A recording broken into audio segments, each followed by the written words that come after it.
My name is Father Damien Cook, and I'm not the devil spawn. I was not named after Satan or the Antichrist or the Exorcist, but after Blessed Father Damien of Molokai, the great leper priest, who's going to be canonized, actually, a saint this coming October. But I was born in Kentucky, so I'm actually a Southerner, but I've given up my accent because we moved to Ohio very quickly after a few months. I'm the youngest of 4 kids. I was born to William and Helen Cook, and for as long as I can remember, I've always wanted to be a priest. I have no idea where the vocation came from, where that seed came from. I had a good Catholic family, but we certainly weren't like overly Catholic in the sense of doing every kind of devotion under the sun. We didn't have priests over to the house for dinner. In fact, when I lived in Beaver Creek outside of Dayton, Ohio, we used to drive quite a ways into a downtown parish because of its fidelity to the church and everything. And we had no relatives who were priests, but I can honestly say from the age of like 4 or 5, I've just always wanted to be a priest. And in fact, in my kid's imagination, I had it all worked out what I was going to do. Somehow I had this plan in my heart. I was going to run an orphanage. That was going to be my job as a priest, and I was going to have my mom come and bake pies for all the kids on the weekends. So I don't know how she felt about that, but that idea gave me great comfort. And my family, while certainly encouraging me, never once said, you should be a priest.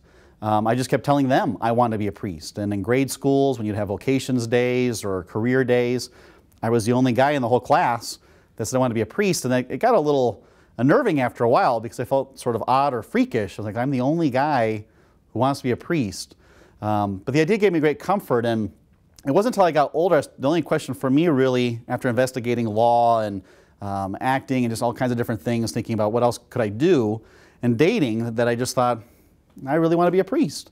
But I didn't know what kind of priest to be. And most of the priests that I had known came from my parish, but then I went to a religious high school, and so I got to know some religious consecrated priests and thought, oh, okay, they're the bomb, right? These are like missionaries, like they're the Pope's army, and they go out and they just evangelize, and they take back, you know, all the pagans for Christ. And so I got kind of haughty and kind of proud and thought, that's what I'm supposed to be, you know, like this brilliant teacher or this missionary and die for Christ. And so I investigated a lot of religious orders towards the end of my high school years and college years, did a lot of vocations discernment groups, but nothing was jiving. Every time I'd go meet, I got kind of a dead end in the sense of just a spiritual feeling, this is not right for me. This is not what actually I thought it would be.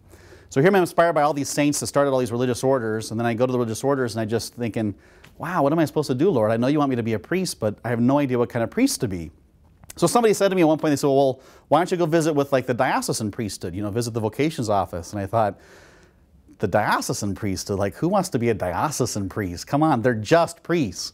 And I can't tell you how many times, you know, we priests who are in parishes get that when they'll say, well, what kind of priest are you? I'm a parish priest. Oh, just a parish priest. Oh, just a parish priest. But I had that same, I suffer from that same pride and thinking, well, I don't want to be just like a parish priest. They're just these ordinary priests. I want to be like gung-ho. So I did go in and I visited, and it was very fascinating because I went in and met with Father Dave Reeson. He was the vocation director at the time. And I said to him, you know, I don't know what kind of priest I'm going to be. I'm kind of here at a lark, but I'm just interested. And he said, well, why do you want to be a priest? And I said, well, I really love the sacraments. I'd really come to know the Eucharist, the Lord in the Eucharist, through my family's holy hours late at night. I really love the idea of teaching the faith.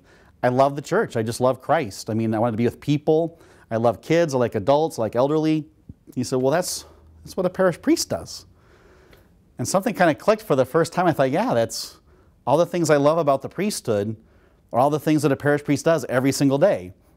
And then I went that summer, and actually we had a switch of vocation directors from Father Reeson to Father Mark Phillips. And I went to this first retreat in the summer, and boom, you know, the Lord just hit me with grace. I can't explain it other than to say this overwhelming peace just flooded over me, and this joy and happiness.